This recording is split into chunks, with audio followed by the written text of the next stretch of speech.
தேவனுக்கே துதி கனமகிமை உண்டாவதாக. அன்பான யூடியூப், ஃபேஸ்புக், வாட்ஸ்அப் நண்பர்களே, உங்களை யாவரையும் ஆண்டவராய் இயேசு கிறிஸ்து நாமத்தினாலே தேவக்கர ஊழியர்கள் சார்பாக இந்த 5 நிமிட செய்தி நிகழ்ச்சி உங்களை வாழ்த்து வருகிறேன். நீங்கள் எல்லாரும் சந்தோஷமா இருப்பேன் கர்த்தருக்கு விசுவாசிக்கிறேன். இந்த நாளிலும் பரிபூரண ஆசீர்வாதத்தை அளிப்பவர், தி கிவர் ஆஃப் பெர்ஃபெக்ட் பிளஸ்ஸிங் என்கிற தலைப்பிலே நாம் தியானம் செய்ய போகிறோம். அதற்கு ஆதாரமாக எடுத்துக்கொண்ட வசனம் உபாகமம் 28:11, உபாகமம் 30:8-9. கர்த்தர் உன் கற்பத்தின் கனியிலும் உன் மிருக ஜீவன்களிலும் பலனிலும் உன் நிலத்தின் கனியிலும் உனக்கு பரிபூர்ண நன்மை உண்டாக கட்டளையிடுவார். பரிபூர்ண பிளஸ்ஸிங், பியூர் பிளஸ்ஸிங், அதுதான் பரிபூர்ண பிளஸ்ஸிங். பிரியமானவர்களே, பரிபூர்ண நன்மை உண்டாக ஆண்டவர் கட்டளையிடுகிறார். 2 இஸ்ரவேல் புத்திரர் எல்லா வரத்திலும் முதற் பலன்களை திரளாக கொண்டு வந்து சகலத்தில் தசம பாகத்தை பரிபூர்ணமாய் கொடுத்தார்கள். பரிபூர்ணமாய் கொடுத்தார்கள். கர்த்தருக்கு எப்படி கொடுக்கணும்? பரிபூர்ணமாய் கொடுக்க வேண்டும். மாத்திரமல்ல, பரிபூர்ண சமாதானம் அளிப்பவர். எரேமியா 33:6, நான் அவர்களுக்கு சௌக்கியமும் ஆரோக்கியம் வரப்பண்ணி அவர்களை குணமாக்கி அவர்களுக்கு பரிபூர்ண சமாதானத்தை சத்தியத்தையும் வெளிப்படுத்துவேன். பரிபூர்ண சமாதானம் உங்களுக்கு உண்டாகும். நான் அவர்களுக்கு சௌக்கியமும் ஆரோக்கியம் வரப்பண்ணி அவர்களை குணமாக்கி அவர்களுக்கு பரிபூர்ண சமாதானம். உங்க குடும்பத்துல சமாதானம் இல்லாமல் இருக்கிறீங்களா? உங்க குடும்பத்துல ஆசீர்வாதம் இல்லாமல் இருக்கிறீங்களா? ஆண்டவர் உங்க குடும்பத்தை சமாதானத்தினால் நிரப்புவார். உன் அலங்கத்திற்குள்ளே சமாதானமும் உன் அரண்மனைக்குள்ளே சுகமும் இருப்பதாக. ஐயோ, வியாதி என் குடும்பத்துல, என் பையனுக்கு இப்படிப்பட்ட ஒரு வியாதி, எனக்கு இப்படிப்பட்ட ஒரு வியாதி, என் மனைவிக்கு இப்படிப்பட்ட ஒரு வியாதி, சமாதானம் இல்லாமல் இருக்கிறீங்களா? நிச்சயமாக ஆண்டவர் சொல்றாரு, நான் அவர்களுக்கு சௌக்கியமும் ஆரோக்கியம் வர பண்ணி அவர்களை குணமாக்கி அவர்களுக்கு பரிபூர்ண சமாதானத்தையும் சத்தியத்தையும் வெளிப்படுத்துவேன். சங்கீதம் 29:11, கர்த்தர் தமது ஜனத்திற்கு சமாதானம் அவர்களே என்று சொல்லி பார்க்கிறோம். யோவான் 14:27, சமாதானத்தை உங்களுக்கு வைத்து போகிறேன், என்னுடைய சமாதானத்தை உங்களுக்கு கொடுக்கிறேன்.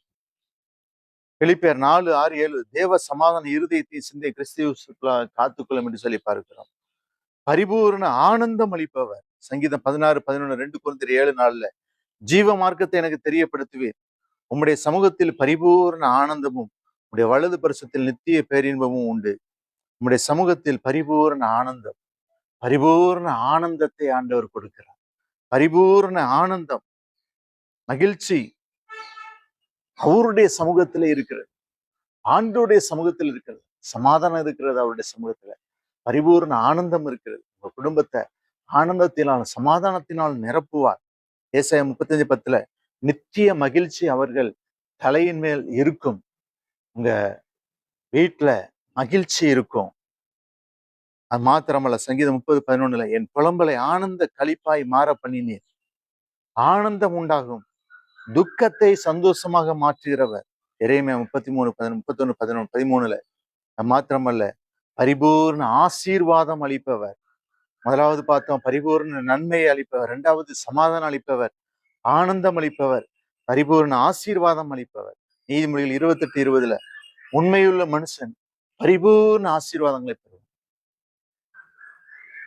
உண்மையுள்ள மனுஷன், உண்மையா இருங்க, எஜமானுக்கு உண்மையா இருங்க,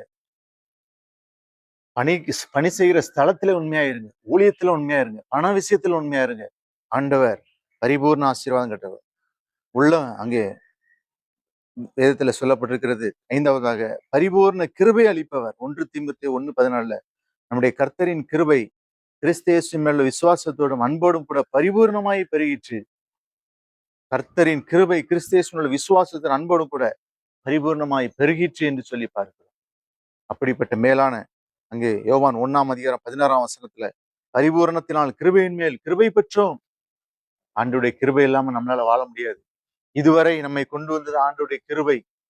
காலைதோறும் அவருடைய கிருபை புதிதாக இருக்கிறது. பிரியமானவர்களே, அவருடைய கிருபை நம்மை தாங்குகிறது. அவருடைய கிருபை நம்மை உயர்த்துகிறது. அவருடைய கிருபை நம்மை ஆசீர்வதிக்கிறது. துதிப்போமா? அன்பின் ஆண்டவரே, வசனத்தை கேட்ட பிள்ளைகளை ஆசீர்வதி. இயேசு நாமத்தில் ஜெபிக்கிறோம். Thank you for God bless you.